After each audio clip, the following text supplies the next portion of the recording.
www.attableek.com, the reviver of Iman.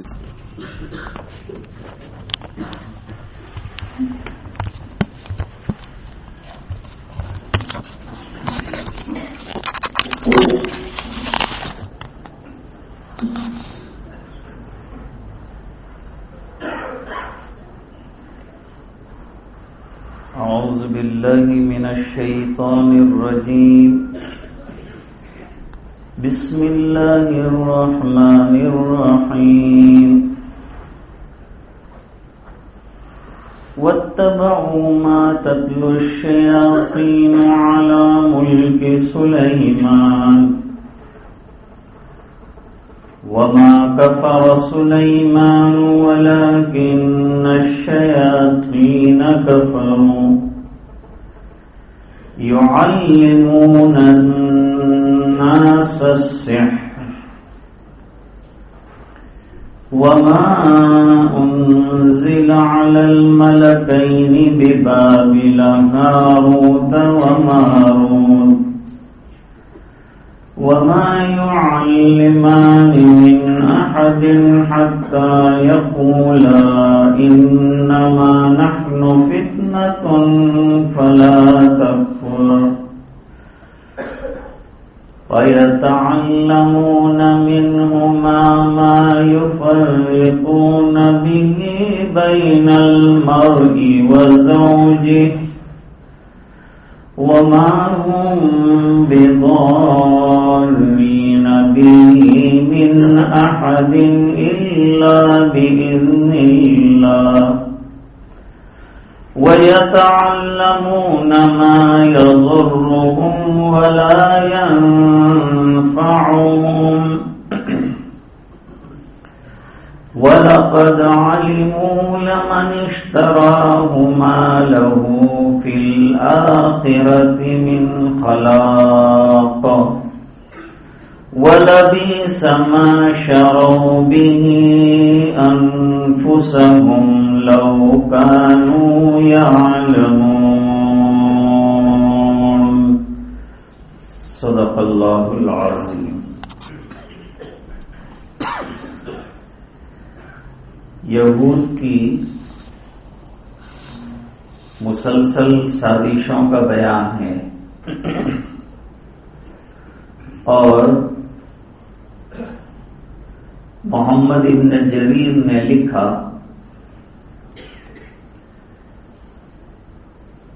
کہ حضور پاک صلی اللہ علیہ وسلم نے جہاں انبیاء کرام کا تذکرہ فرمایا وہاں حضرت سلیمان ابن داؤد کا بھی تذکرہ کیا. نبوت میں وہ بھی ہمارے بھائی ہیں. یہود کے جو علماء تھے انہوں نے اپنے عوام کو ورغلانا شروع کیا اور یوں کہا کہ دیکھو کتنی غلط باتیں لوگوں کو بتا رہے ہیں. سلیمان علیہ السلام تو اللہ کے نبی تھے لیکن ان ظالموں نے یہ بات بٹھائی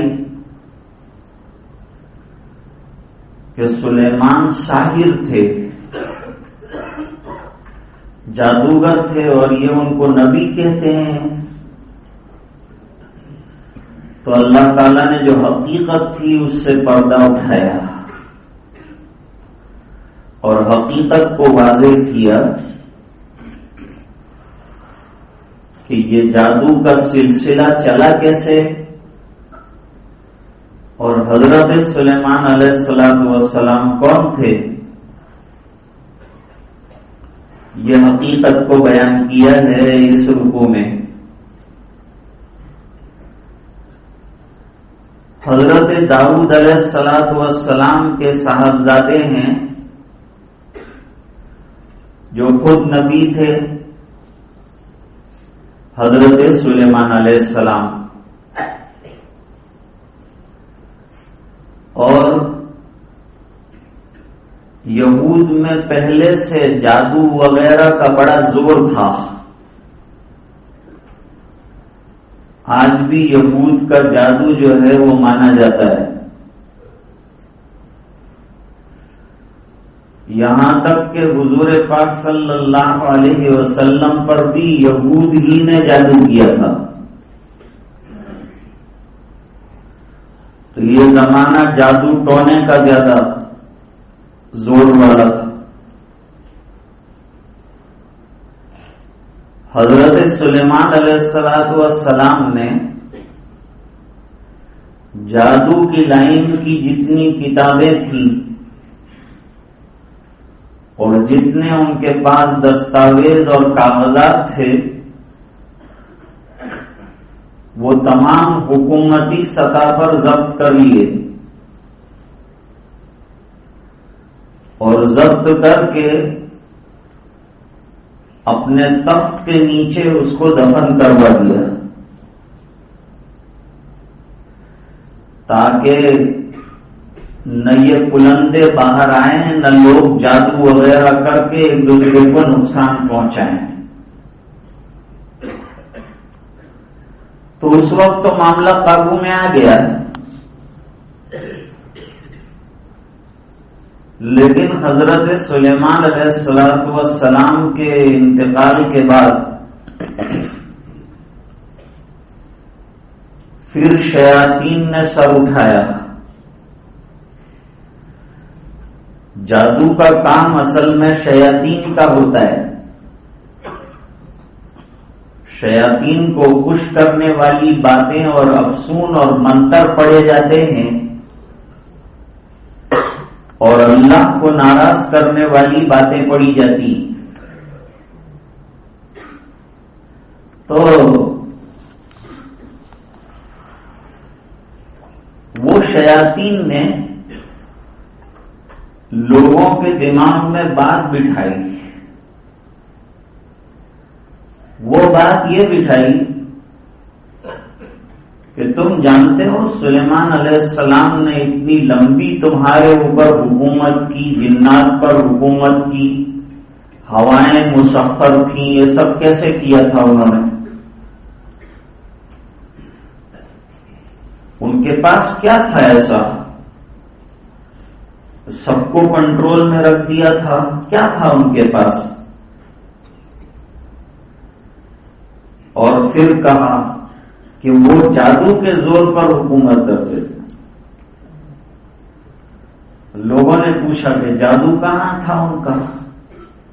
کہا وہ ان کی کرسی کے نیچے دفن ہے. چنانچہ ان کی کرسی کے نیچے جو ہے خود کام کیا گیا اور اندر سے وہ کتابیں اور وہ پلندے نکل آئے. تو لوگوں میں یہ مشہور ہو گیا کہ سلیمان علیہ السلام علیہ باللہ جادوگر تھے. حالانکہ حضرت سلیمان علیہ السلام نے تو یہ جادو کو ختم کرنے کے لیے کرسی کے نیچے دفن کروایا تھا، لیکن شیطان نے بات کو پورا الٹا کر کے وہ بلندے نکال کر لوگوں کے سامنے پھر پھینک دیے اور لوگوں میں پھر جادو کا رواج ہو گیا. آج بھی کرنے والے دوسروں کو نقصان پہنچانے کے لیے اکثر و بیشتر جادو کرتے ہیں. جادو کا سیکھنا، جادو کا کرنا، جادو کا کرانا سب ناجائز اور حرام کام ہے. اور اس کی سب سے بڑی وجہ فقہا نے یہ لکھی کہ جادو میں اکثر شیاطین کو خوش کرنا پڑتا ہے اور توحید کے خلاف اور دین کے خلاف منتر پڑھنے پڑتے ہیں. تو شیطان خوش ہوتے ہیں اور انسانوں کے کام کرتے ہیں. اگر کسی پر جادو کیا گیا ہو اور اس کو ختم کرنے کے لیے کوئی عمل ایسا کیا جائے جس کے اندر یقین ہو کہ شیطانی کوئی چیزیں نہیں ملی ہوئی ہیں اور دین کے خلاف کوئی عمل نہیں کرنا پڑتا، تو اس کی گنجائش ہے، وہ علاج کرنے کی اس طریقے پر گنجائش ہے۔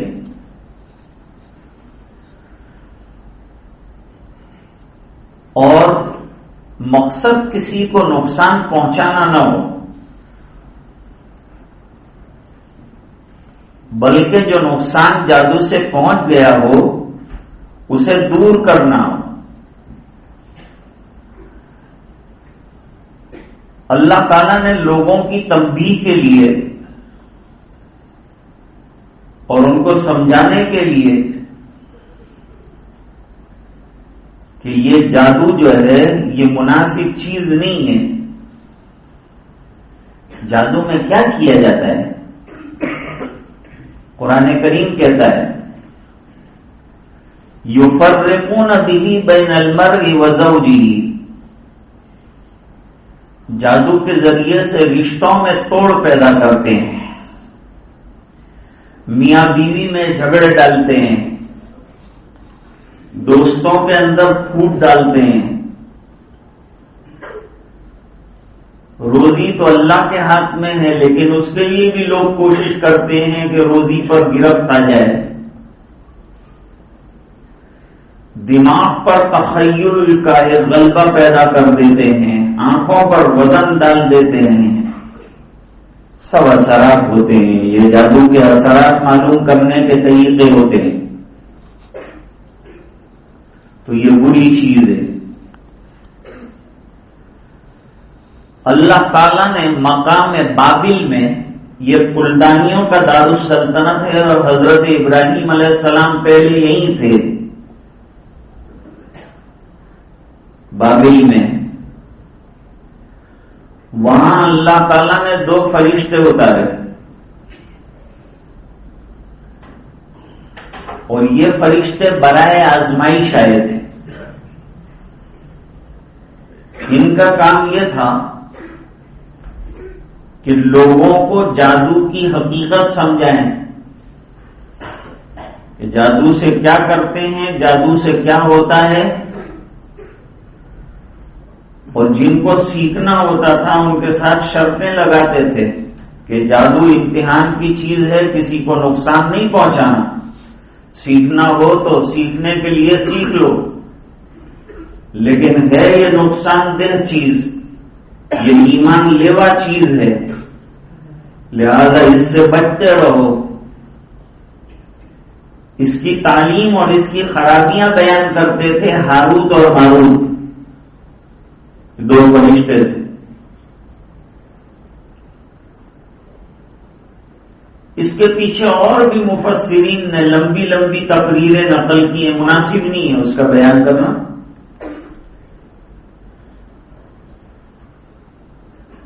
ابن منظر نے ایک واقعہ نقل کیا ہے، عبد الملک ابن مروان کے پاس جو بادشاہ تھا، یہ ایک بوڑھا آدمی آیا تھا۔ وہ بوڑھا آدمی تخت پر ساتھ بیٹھا ہوا تھا، تو پوچھا پوچھنے والوں نے کہ بھئی اس کا اتنا اعجاز کیوں کیا گیا ہے، اس کے اندر کیا خوبی ہے؟ اس نے کہا کہ یہ ہاروت اور ماروت جہاں سزا پا رہے ہیں وہ جگہ دیکھ کے آئے ہیں، اور اپنی آنکھوں سے ہاروت ماروت کو دیکھ کے آئے ہیں۔ ان کا بیان وہ کیسے؟ جب ان سے پوچھا گیا تو انہوں نے واقعہ بیان کیا کہ میں نے جس گھر میں جنم لیا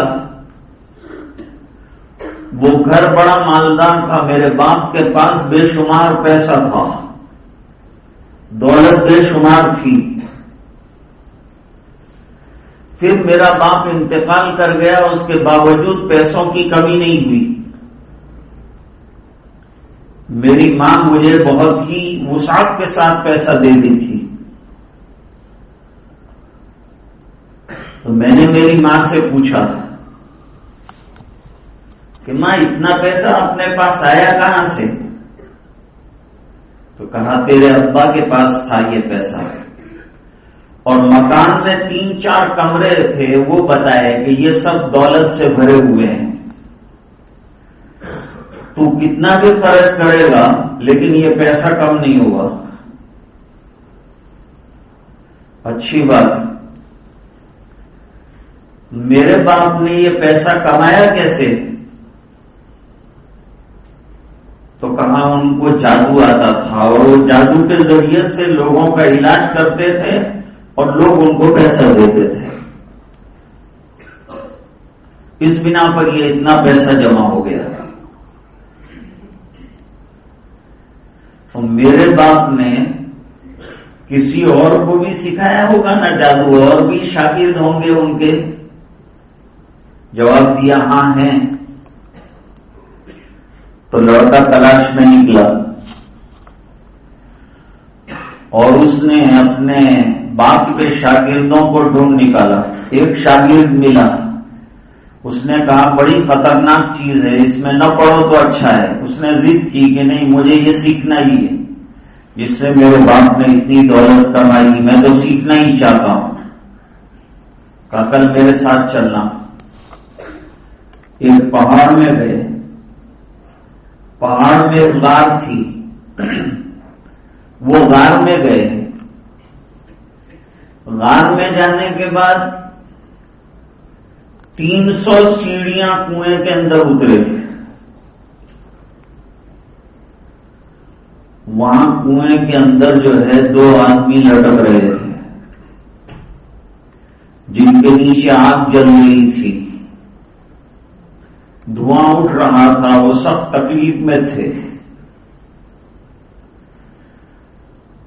پوچھا کہ کیونکہ وہ جادوگر نے بتایا تھا کہ وہاں جا کر اللہ کا نام مت لینا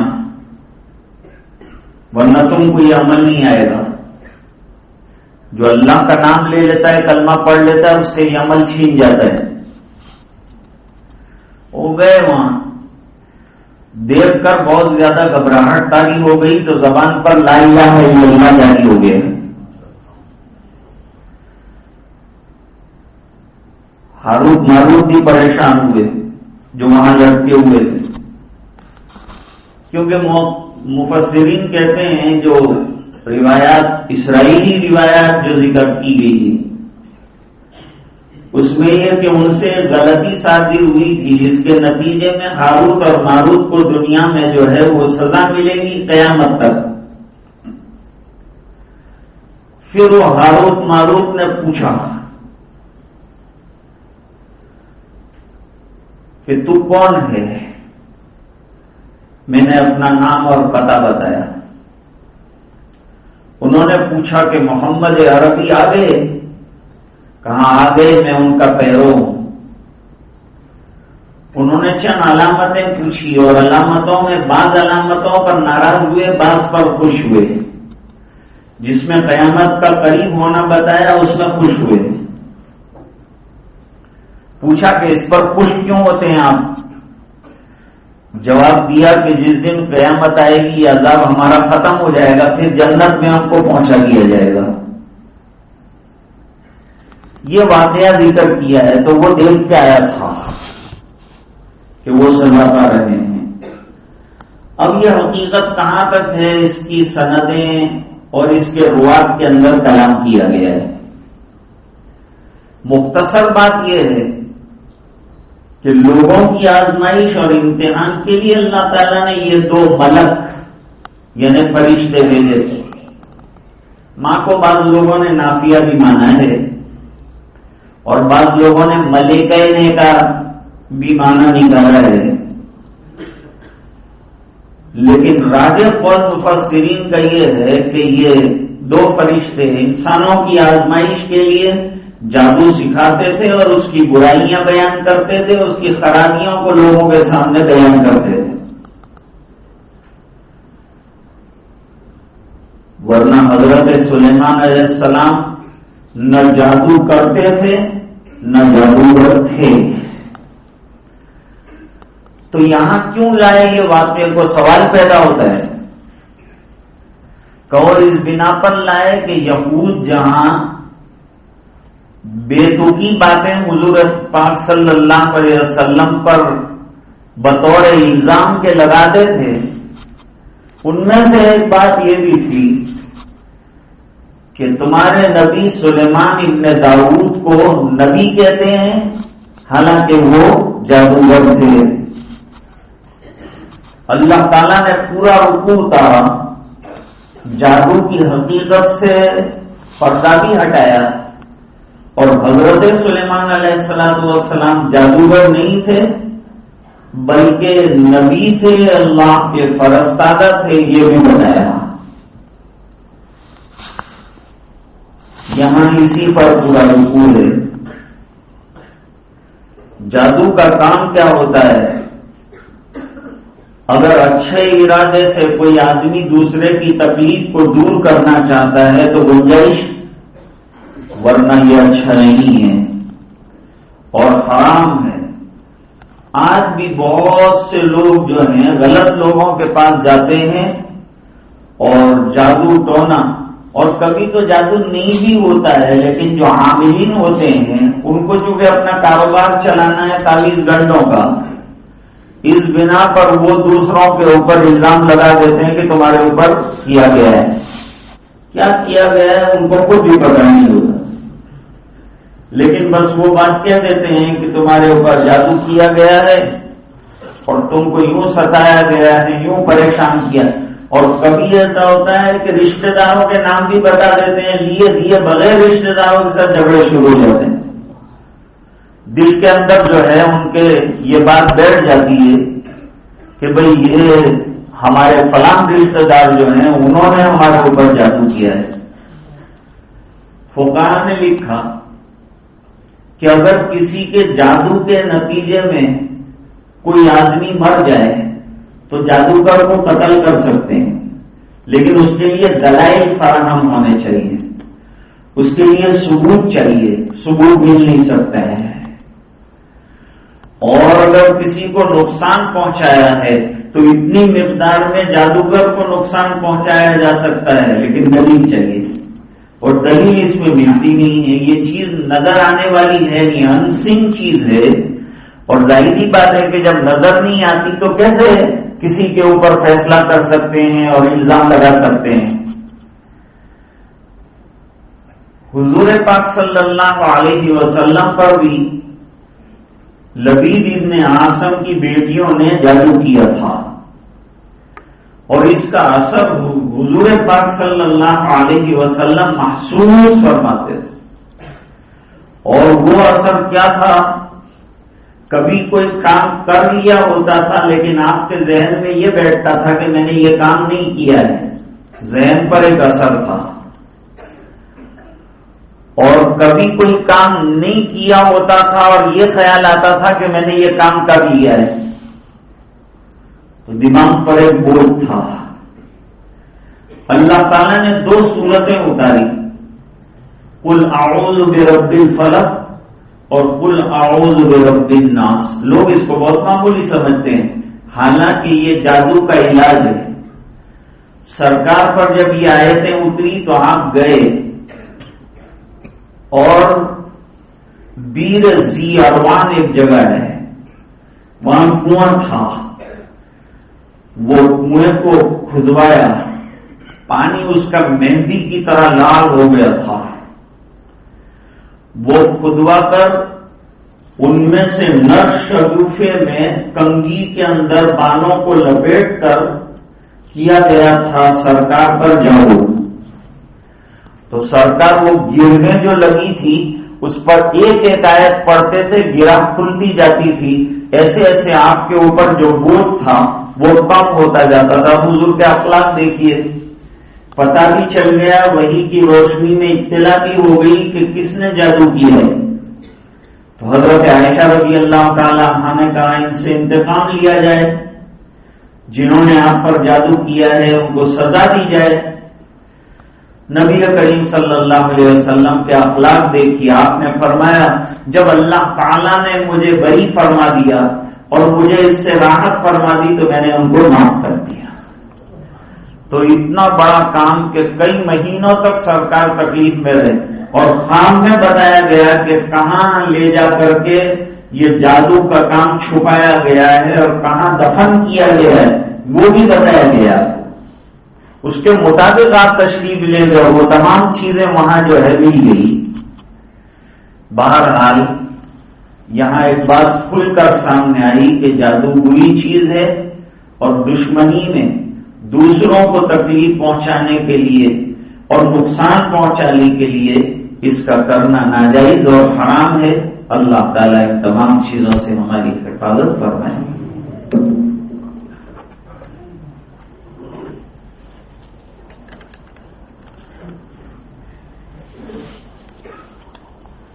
حاجی ابراہیم پٹیل صاحب کا تھالہ میں انتقال ہوا، مغفرت کی دعا فرمائیں۔ اللہ تعالیٰ مرحوم کی بے انتہا مغفرت فرمائیں۔ سارا بی بی نصیر میاں شیخ بیمار ہیں، ان کے لیے درخواست کی گئی ہے کہ اللہ تعالیٰ ان کو شفاء کاملہ عطا فرمائے، اس کی دعا کی جائے۔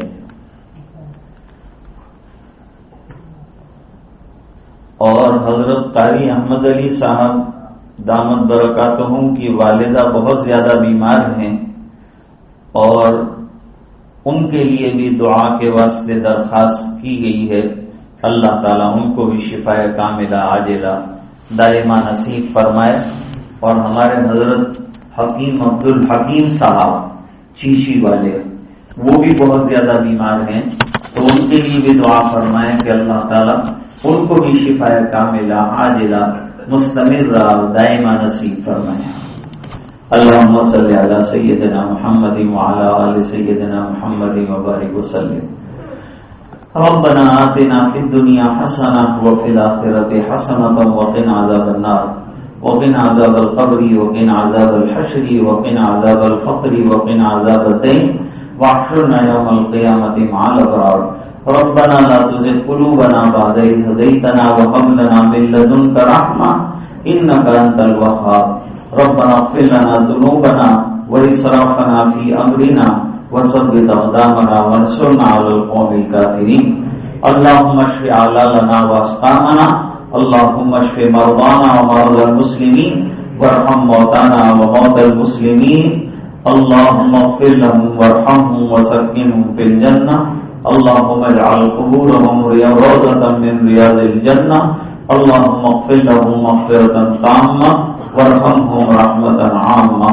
اے اللہ ہمارے گناہوں کو معاف فرما، کوتاہیوں سے درگزر فرما، اپنا فضل اور کرم شامل حال فرما، رحم کے اور کرم کے فیصلے فرما، عافیت کا معاملہ فرما۔ اے اللہ ہمیں نمازوں کا پابند بنا، تلاوت قرآن کا شیدائی بنا، اپنی رضا دائمی عطا فرما۔ اے اللہ دلوں کے بگاڑ دور فرما، ظاہری اور باطنی اصلاح نصیب فرما۔ اے اللہ ہمیں ذاکرانہ اور شاکرانہ زندگی عطا فرما۔ اے اللہ العالمین جو بیمار ہیں انہیں شفاء کاملہ عطا فرما، جو پریشان ہیں ان کی پریشانیاں دور فرما، ایمان پر دنیا سے جانے والوں کی مغفرت فرما۔ اے اللہ العالمین جتنے پریشان حال ہیں ان کی پریشانیوں کو دور فرما، پورے مہینے کی مغفرت فرما، امت کے ایک ایک فرد کی مغفرت فرما۔ اے اللہ دعائیں اپنے فضل و کرم حبیب پاک صلی اللہ علیہ وسلم کے فعل منظور فرما۔ سبحان ربک رب العزت عما یصفون، سلام علی المرسلین والحمد للہ رب العالمین۔